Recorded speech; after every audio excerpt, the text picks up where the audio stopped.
lads, I'm thrown, okay? I'm absolutely thrown. The news about Diogo Jota this morning is completely cruel. And absolutely, my thoughts are with his family and the entire Liverpool community. And I will touch on this in greater depth towards the end of this video. But lads, I didn't want to make a whole video about Diogo Jota, thumbnail and everything. No, I do want to talk about this properly. So yes, end of the video, I will come back and talk about Jota in length and give him the attention and respect that he deserves. Because what I'm about to talk about in this video means nothing.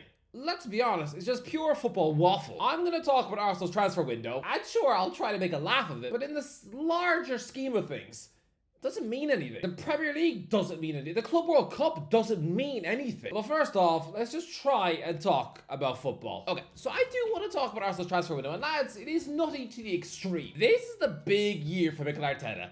He has to win something. But don't get it twisted. I think Arteta has done a marvellous job. When he first swanned into the Arsenal village back in 2019, he had no managerial experience. He was the Spanish Keith Andrews. His appointment made about as much sense as voting for a banana to become the next president of France. He had such a little managerial experience. He just had a few years of baking muffins for Pep. But if you told me that this rookie would still be in the job nearly 6 years down the line, and he would have had the Gunners in multiple title challenges, they would have regular Champions League football every season, then I would think you would clearly drunk a pint of silly juice. But no, what Arteta has done is stupendous work. And Arsenal in the transfer window have been absolutely magnificent, splashing huge amounts of money on big, massive coups. But they actually sanctioned a £100 million deal for Declan Rice, giving West Ham a £100 million paycheck. That must have been a little painful, because if the Gunners had done their due diligence with their scouting network, they could have pinched a 14-year-old Rice for free after Chelsea had thrown him in a big fat bin. Honestly, we have seen how much the Gunners have a fondness for raiding the bins outside Stamford Bridge. So instead of begging them for a psychologically crippled Peter Cech, they should have just stolen Mason Mount's mate. I don't know, promising him free wine gums, a Match magazine, and a high five of KSI. But look, not all of Arsenal's big money signings have worked out, no. But it's the intent. I remember being blown away by the double acquisition of Gabriel Jesus and Alexander Zinchenko from Man City. Especially Jesus, I thought when given regular starts, that he would morph into a Golden Boot winner. Yeah, I didn't realize he was secretly clumsier than a drunk captain under pants. But it's the statement of intent. Arsenal meant business. Yeah, fast forward to the summer 2025, and if I'm an Arsenal fan, then I am scared. Because yes, they're about to wrap up the £50 million signing of Real Sociedad midfielder Martin Zubimendi, which is clever business. I mean, the guy literally turned down Liverpool a year ago to stay in the Spanish mountains with the beautiful warm weather. Yeah, 12 months later, the Gunners give him a wink and a prime, and all of a sudden, the man is happy to jump on a plane to England after all.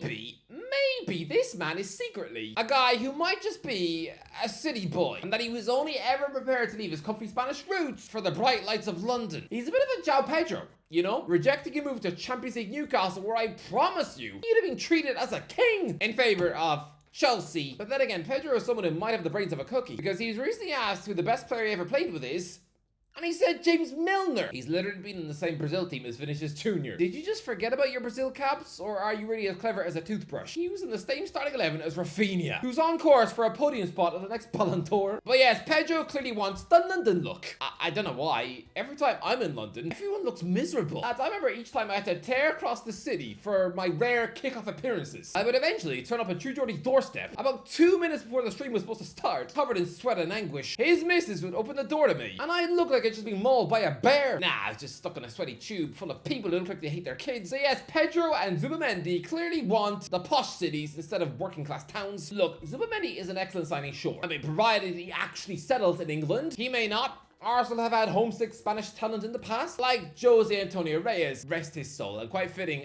today he comes into my brain as well. But look, another Spaniard that Arsenal have signed is Kepa. Look, I'm not like the rest of you who thinks that he's some pudding clown goalie. No, if you just ignore the fact that he's the most expensive goalkeeper to ever live, if he was bought by Chelsea for, say, £15 million back in 2018, instead of the ludicrous and panicky 60 when Courtois left, honestly, their search for a goalkeeper that summer seemed so pathetic. It got so desperate that by the start of August, their top target to be the Chelsea #1 was Jack Butland of Stoke. Having Jack Butland and Rob Green as your two goalies. So look, if you ignore the major price tag that weighed down Kepa for years, then this guy is actually a pretty good goalie, as proven by his excellent loan spell at Bournemouth last season. And before that, he did okay in his 20 matches on loan at Real Madrid. He is a good player, but choosing to sacrifice first team football for more bench warming is super weird. Isn't that the reason you joined Bournemouth in the first place? You've essentially just swapped jobs with Neto, who I would imagine is only too delighted to get a spot back at the Cherries after being at Arsenal on loan. By the way, it doesn't actually look like Bournemouth are signing another goalie. So, taking back Neto after ruthlessly sacking him off on the eve of the season a year ago for a fresh upgrade from Chelsea, it's a bit awkward. It's like a man dumping his wife to run off with the secretary, only for him to beg his wife back in the next summer after the secretary went for a modelling job in LA. It's gonna be awkward in the Bournemouth camp, especially when Neto can still smell Kepa's cologne on his gloves. So I don't understand Kepa agreeing to play second fiddle to David Raya all year long.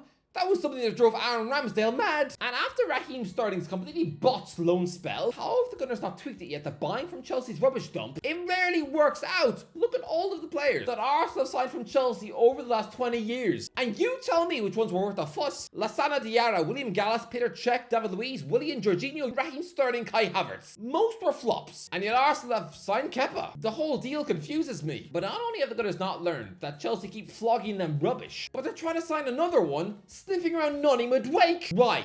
Seriously, why? This is just a younger William in disguise. Oh, okay, no, that's being very mean, okay? Because Madueke is a talented, pretty direct 23-year-old winger who actually does have bags of ability, sure. But let's not just pretend he's not a Tottenham reject as well. He's a 5-goal-a-season winger in an era where wingers score all the goals.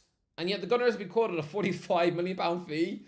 Don't do it! I like Madueke, sure. I'm not going to sit here and say that he's no better than banana soup, but he belongs at the level of a Brighton or a West Ham. He should absolutely be nowhere close to the starting 11 for an English Champions League side. Maybe they're just wanting to buy him as a Saka backup, sure. But if it wasn't for the fact that he's a Chelsea employee, I might be championing that as a decent signing for the bench. But you've been mugged up by Chelsea too many times in the past. Learn your lesson. They don't want to sell you something unless it's broken. A few weeks ago, Arsenal were linked with Rodrigo. Actual Galactico, Real Madrid superstar, Rodrigo. To go from him to Madueke overnight, I'm sorry, but that looks like absolute poison. It's a bit like your dad telling you that he's going to take you on a trip to Disneyland, but then he checks out how expensive the Ryanair flights actually are, and so instead, oh no, you're going camping in Hull. You've already bought your Mickey Mouse ears as preparation. You're all excited. But now, instead of getting to hug Goofy and kiss your cousin on the teacups, it's instead just buttering saddle scones by Muddy Pond and trying not to let the swan steal your custard creams. Look, the Gunners are also trying to actively sign Valencia centre-back Christian Mosquera, a Spain under-21 star,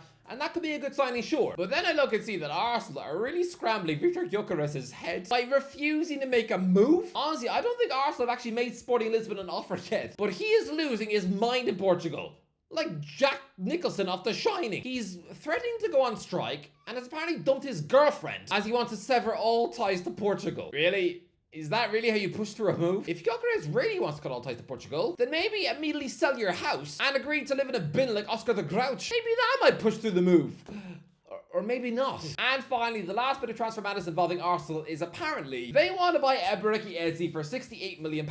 Look, I think Eze is a fantastic Crystal Palace midfield star, but he's 27. I think the big move has passed him by. He's still in sparkling form for Palace, but he'll be in his 30s the year after next. Seriously, soon to turn 30 years old, and you want to bring him back to Arsenal for close to £70 million?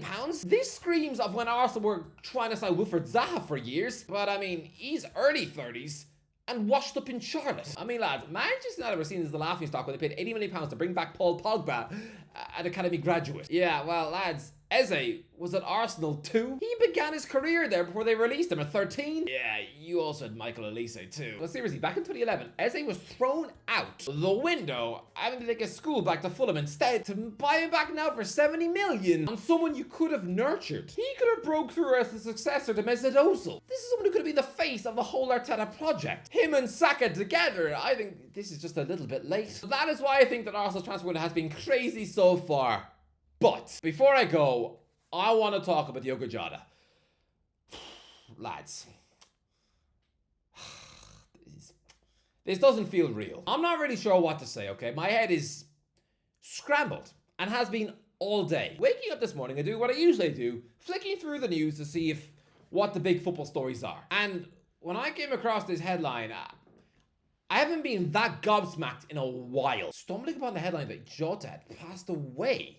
What? It was almost as if the words had jumped off the page. Lads, it was only last night that I was talking about Jota. Because at my football match that I played in, my goalkeeper mate was telling me that he'd seen a Portuguese journalist leak on Twitter that Newcastle were interested in signing Jota. I mean, probably absolute rubbish, but what an abrupt way to find out that's not, I mean, this is horrible. So Jota was already fresh in my brain. I was already thinking about him, but to comprehend that a 28-year-old footballer has passed away. Has not only, he hasn't retired, he's passed away. What? Just 2 weeks after his wedding. It's such a horrible update to take in. I didn't want to believe it was real. I couldn't accept what I was reading. I was hoping this was just some horrible Twitter rumor started by a kid. But no, I'm sure, just like for the rest of you, to see that he was gone, that's it. No more. Now, forget about transfers. We'll never see him again? No. Jota should be preparing for 6th season at Liverpool, trying to help the team win another Premier League title. But the fact that he's just gone, it's incredibly upsetting news. I mean, this man was probably excited about getting the opportunity to play alongside Florian Wirtz. Honestly, my entire condolences extended to the Jota family and friends, and to the wider community of both Liverpool and Portugal. For me, this is terrible news for me to digest. I can only imagine what this must be like for his actual supporters. I'd imagine it's also been a really horrible day for Pacos de Ferreira, FC Porto, Wolves, even Atletico Madrid. 28 is far too young, and part of me is wrongly, but a little bit angry that Liverpool weren't included at the Club World Cup, because then the man might be in America instead. If Liverpool had just won that Champions League final against Real Madrid in 2022, maybe Jota would still be with us. But again, that's such a stupid and irrational thing to think. But I'm just kind of scrambling for any morsels of, like, this shouldn't have happened. It is wrong to think like that, because life does not work like that. But lads, 28 years old. It was only yesterday that an interview was released of him describing himself as the luckiest man in the world. Lads, Jota always seemed like he had the perfect attitude for Liverpool. That brilliant squad player that every great side needs. Happy to wait his turn on the bench and nick a goal when required. The modern day Chicharito. Someone who always has a smile. In fact, he's played nearly 200 times for Liverpool since his £40 million switch 5 years ago, to have netted nearly 70 goals in 5 seasons. That's really not bad at all. I mean, Wolves fans will remember the multiple Europa League hat-tricks. One of them against Besiktas came inside 12 minutes off the bench. This is the man who scored Liverpool's 10,000th goal in all competitions. He's already in your history books forever. That small little chunk of golden history, he can claim for the rest of time. He was number 20 as Liverpool won number 20. Special, man. He was a fantastic footballer, and he seemed like an even better man as well. And I just want to say, I am deeply sorry to read this news. For Liverpool fans, I cannot comprehend what you must be feeling, because up until this moment, this was a summer of optimism and hope, and right now, it must feel like a hollow emptiness in your stomach. To start the next season without Jota in your squad, that's going to be a huge hole at the training ground and at every match. This is a devastating moment in time for Liverpool fans and, of course, the Jota family. But I always remember a quote that Jose Mourinho said in the Sir Bobby Robson documentary, that a person only dies when the last person who loves them dies. And lads, I think it's pretty fitting and quite beautiful that Ruben Neves, his Wolves and Portugal teammate, echoed pretty much that in his tribute on Instagram. They say we only lose people when we forget them. I will never forget you. Yeah, I don't think anyone will. Anyway, that is the end of the video.